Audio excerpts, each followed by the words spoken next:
पुष्प आपको कैसा लगा? अगर कहीं अच्छा लग गया हो और आपके मुस्कानों को थोड़ा सा और बढ़ा दिया हो तो निश्चित रूप से आप इस तरह के लोगों को आशीष अपना देते रहिएगा, जिससे लोगों को हंसा करके, खिलखिला करके लोगों को आनंदित करते रहें। ये राम लक्ष्मण कहाँ जा रहे हैं? चलिए, वो जहाँ भी जा रहे हैं किसी आवश्यक कार्य से जा रहे होंगे। ये नौजवान पीढ़ी के लोग बैठे हैं, ये संस्कार की महफिल है, संस्कार यहाँ सीखने को मिलता है। आइए भैया, मैं आपका स्वागत करता हूँ, कृपया करके बैठिएगा और इन कविताओं का आनंद लीजिएगा। संजय खत्री ने काफ़ी देर तक आपको हंसाने गुदगुदाने की कोशिश की, लेकिन जिस तरह से ठाके आने चाहिए उस तरह से नहीं आए। ऐसा लग रहा है कि गुनाह के ऊपर अब भी कोरोना का असर है।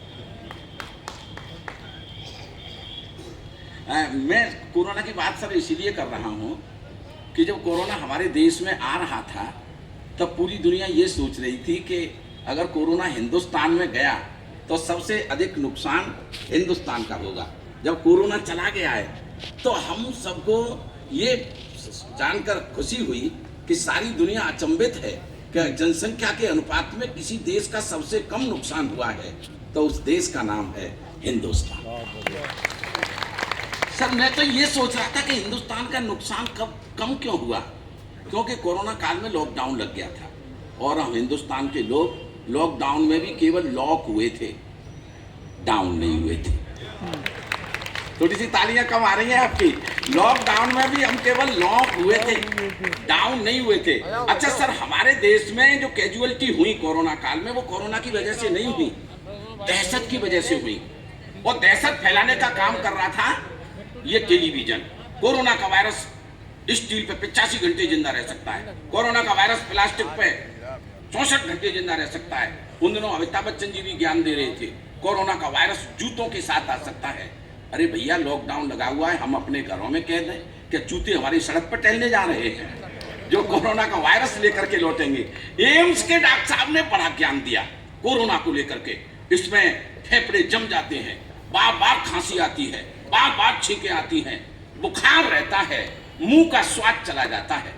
ईमानदारी से गुनाह वाले लोगों बताना, घरों में मसाले समाप्त हो रहे थे, मसाले समाप्त हो रहे थे, सब्जियों में स्वाद आ ही नहीं रहा था।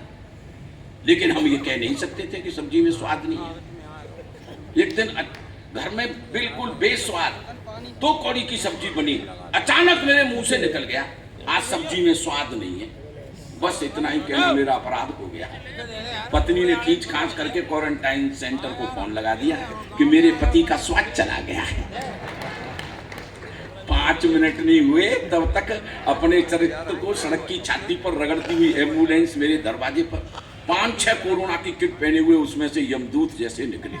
3-4 ने मेरे पैर पकड़े, 2-3 ने मेरे हाथ पकड़े और जबरदस्ती एम्बुलेंस में ठूंस दिया, चल बेटे 14 दिन के लिए क्वारंटाइन। अब बाबूजी, मेरा क्या अपराध था?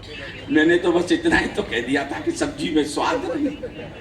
लेकिन क्वारंटाइन पर था था सारा वह उठाना कि क्वारंटाइन सेंटर पर भी मुसीबतें मेरा पीछा नहीं छोड़ रही थी। बड़े बड़े डॉक्टर्स आते, बड़े बड़े अधिकारी आते, एक ही बात पूछते, आपके संपर्क में कौन कौन आया था? और मैं जला भुना बैठा।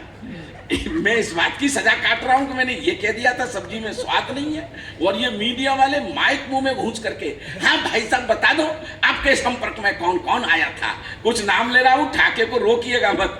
आपके संपर्क में कौन कौन आया था बता दीजिएगा। मैंने कि मेरे संपर्क में आई थी मेरी लोगाई, मेरे संपर्क में आई थी मेरी सासू माँ, मेरे संपर्क में आई थी मेरी साली, मेरे संपर्क में आए थे मेरे ससुर जी। कर सबको 14 दिन के लिए क्वारंटाइन। इसी को कहते हैं बदला लेना। एक बार जोरदार तालियां बता दीजिएगा, थोड़ा सा आनंद लीजिएगा। ये आनंद के क्षण जो आपने संजय खत्री के साथ जिए, मुझे इतना लंबा नहीं करना, सीधे सीधे कवियों को आप तक पहुंचाना है। ये भूपेंद्र हिंदुस्तानी जो मंडाना कोटा से हमारे बीच चल करके पहुंचे हैं, बड़े आदर के साथ उन्हें आवाज देता हूं। आप लोग तालियां बजा करके उनको आवाज दीजिएगा। भाई भूपेंद्र हिंदुस्तानी।